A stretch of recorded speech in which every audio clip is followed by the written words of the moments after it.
Julie. We're back on Career Lab. Hi, Joel. Good to be with you. Oh, good to be with you always, my dear. And, we're going to be working with Gabriella now, and so I'm really interested to hear what's going on. Gabriella, are you with us? I am. Thank you for having me. This is Joel Siegel, and you're on Career Lab with America's Career Counselor, the one and only Julie LaCroix. I'm also here to help out, clean up, take out the trash, and do other things I'm sort of required to do. We are going to help you with your career challenges today, Gabrielle, and we're really happy to do so. Why don't you start by telling us a little bit about what you're doing right now professionally? I am actually transitioning careers. I am leaving the field of teaching and going back to the corporate world. My questions tend to lie around resumes and resume building. Good. Well, that's Julie's specialty, so she'll be able to help you with that. And my specialty is transitioning, so I'll be able to help you with that because there are always a lot of issues that come up. I like to say that whatever kind of transition you're doing professionally, like the one you're doing, Gabriella, it's never simple. There are already many, many factors: money, family, location, just thousands of things. And we'll get into that in a moment. But why don't I have Julie help you with your primary concerns about resume right now? Wonderful. Hi, Julie. How are you? I'm good, Gabriella. How are you? I am great.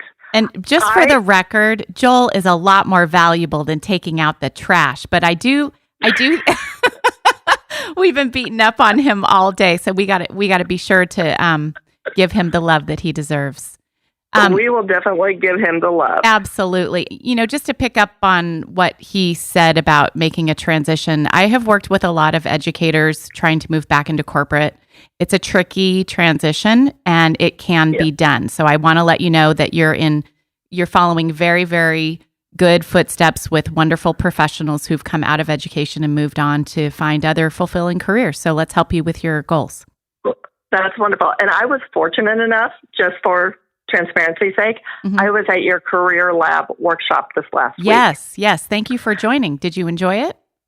I loved it. I took your CASAT skills lists, and that helped me identify skills that I was overlooking. Oh, good. Good. To be able to cross-reference.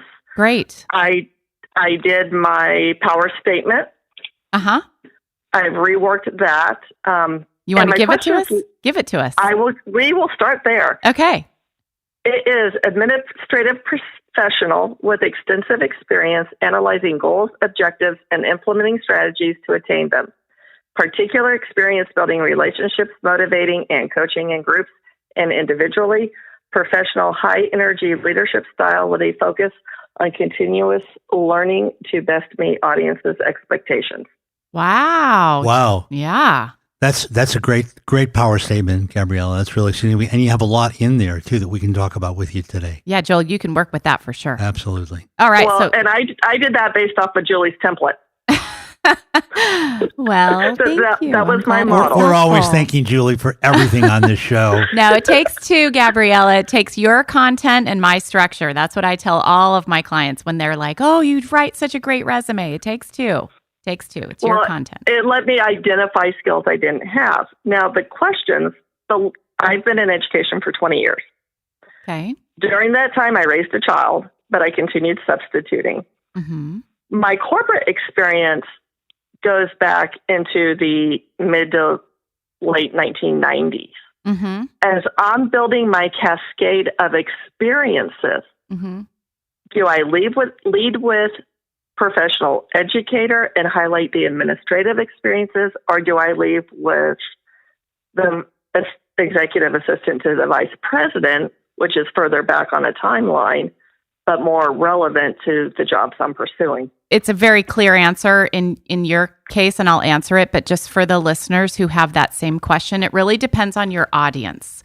So just like you wouldn't take a grocery list to Pep Boys to go shopping, you have to be going to the right marketplace. It depends on where you're going. So if you're trying to move into an administrative role, then it's going to be one answer. If you're trying to move into a different type of role, it's going to be a different kind of answer. So I'm making an assumption without telling anybody what it is as to where you're going, but why don't you tell us where you're going so I can make sure that you and I are aligned? I'm heading towards the administrative Okay. So you role. want to try to go back into maybe administrative specialist work to carry through the administration from teaching? I do. I get a lot of joy in helping others be the best they can be and coaching and supporting them to do that. Yeah. Okay. Were you a theater major? No, Okay. Did you ever do any stage management of any kind or drama? I did do some modeling, but my degree is literature. And I was one of the ones whose parents tried to push them down a certain path, which was business. And I rebelled, which is why I have a literature degree now. So just to help clarify for Julie and myself, looking to get back into the corporate world and like an executive administrative role, kind of an administrative assistant, or more of a corporate team leader role, because you mentioned coaching and other activities, and Julie can help you if she knows a little more. Which one are you really looking to do? Do you feel you're strongest in, Gabriella? The coaching. That's what I thought. Okay. So coaching in an organization usually comes under the umbrella of the human resources function. So for that reason, I would style your resume to highlight your administrative skills, and then I would point that at the HR department. Are you comfortable with that? It sounds wonderful to me. So have you looked into any of the professional certifications offered by your local university's extension programs? I have looked at my local junior college, and they have administrative assistant, HR, and accounting were the first three that I investigated. Okay, so I would go to a university. And for instance, I live in Southern California. UC Irvine is the local university. They have a very robust platform for their adult education professional certificates. They have one in human resources. Cal State Fullerton has one as well. A lot of universities throughout the nation will have professional certificates. You could get one at a junior college, but given what you're trying to do, I would recommend a university extension professional certificate in HR. What's your age range, Gabriella, if we can ask? Just a range? I fall in the 35 to 55. Okay, good. Thanks. Okay, so what I would, because you do have experience and you have the bachelor's degree and you have one already relatively completed career, even though you pulled back from it to do some substitute teaching, you were successful in the teaching track. I would go ahead and look at obtaining one of those HR specialized certificates. And the reason is not to make you an HR person. The reason is to give you the vocabulary and knowledge of the HR field so that you can then put at the top of your resume, administrative specialist, not administrative assistant. That's going to be somebody's side person, but an administrative specialist. And you will have specialized knowledge for the HR function. That would be my recommendation, to get it as dialed in and targeted as you possibly can so it's not super broad.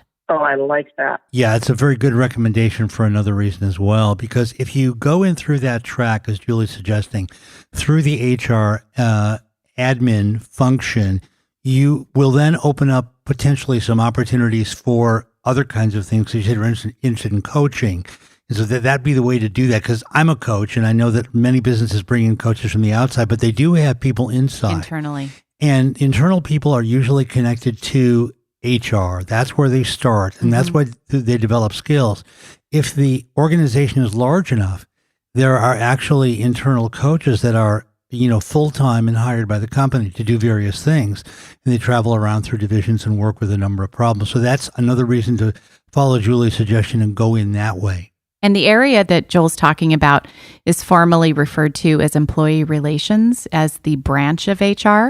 And in a smaller company, an HR generalist will do a little bit of everything. But in a larger company, they'll have an employee relations person or an employee relations department. And so that might be where you want to even further tailor your investigation as to where your career path might land. Let me ask, Gabriella, would you be interested in an administrative assistant position, which didn't sound like you wanted to go in that direction, but I wanted to ask? I would be, but that is bringing in other external factors. Right now, I'm at the point where I need a job. Okay. I only ask that because you've got a wide compendium of skills, and you might get an offer. You might get a high-level offer because of your age range and your experience. You're the kind of person who a CEO would want to hire, because you have a lot of experience and a lot of talent, and you're obviously very well educated and composed. So I just put that out there to you. You know what I mean? Sometimes those can be very good jobs. They can be, and they can be very stable and secure, which speaks to me. Right. Sure. And they can be very remunerative as well, too. They can. You can make a lot of money doing that. But I honestly think you still have a lot of gas in your career tank. You've had a bit of a delay even activating to your full potential because of your primary role as a mother. So if you have this much energy that's coming through the phone and so much unrealized skill and potential, I honestly, everything I'm hearing, I'm going to stick with my original hypothesis. Get enrolled in the HR program.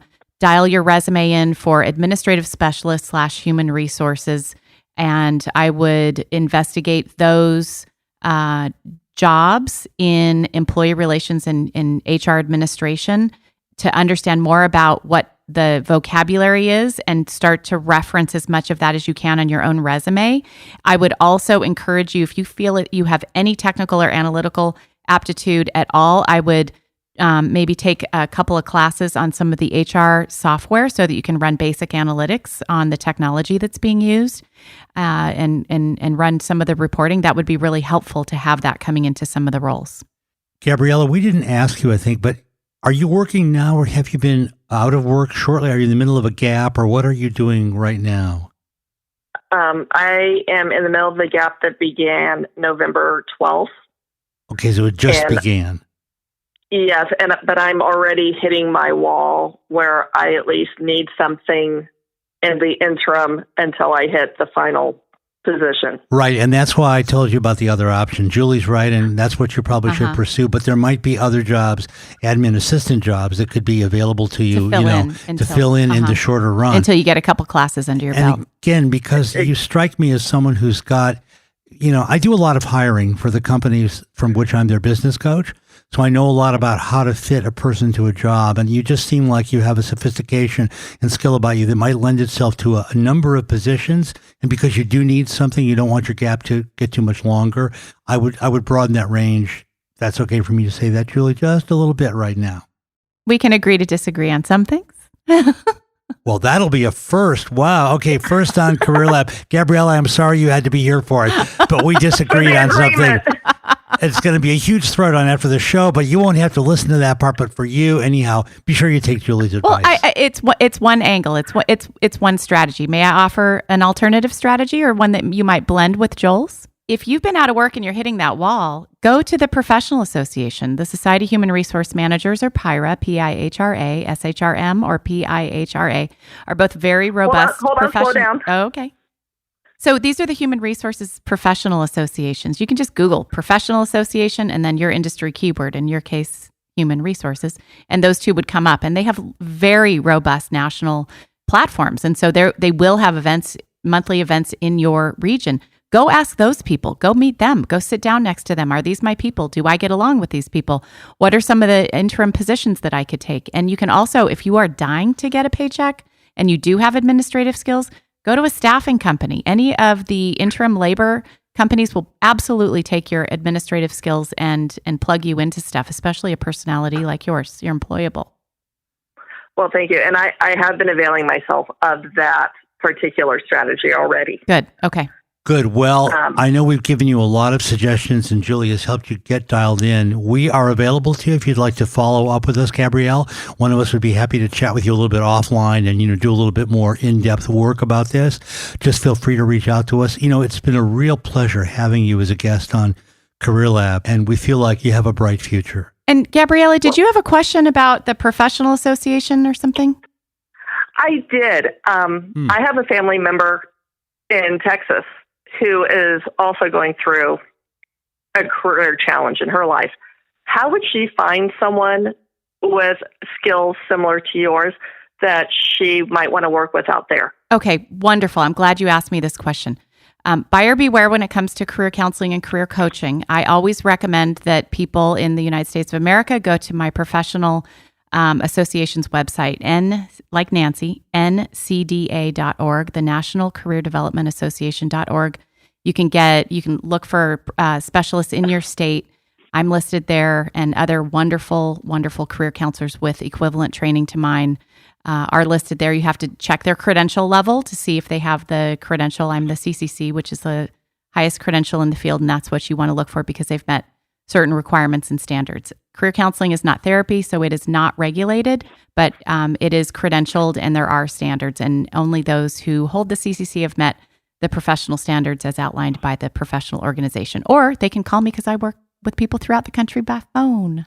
I was going to say, yeah, Julie is a internationally known career counselor, so you can certainly have your family member reach out to her. Yeah, did a resume for a guy in London yesterday.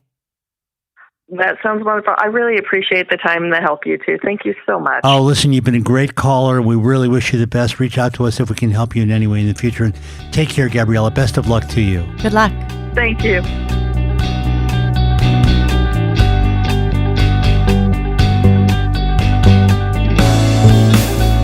Okay, I really liked Gabriella, didn't you? I think everybody will. I think she just needs to get her face in front of people. She seemed like just a very solid professional. And again, from my background in talent acquisition for so many companies, I find that it's really more about who the person is and what qualities they have as a person in addition to their specific professional skills that helps determine whether they're a fit for the employers that I work for, the companies that I work for. And she just struck me as a person who had a lot of quality about her in her presentation, and therefore she would be appropriate for a lot of jobs. Absolutely. And sometimes people feel that a gap or not a fully robust career path, like she had to dial back for parenting and go into substitute teaching for a long period of time, is a negative. And it's not. If you see a gap as a negative, it's going to be a negative, but it's really more of a positive for her because it indicates that she has so much gas in her tank and so much to offer. So I really think sharpening her focus on a department within a company that would appeal to her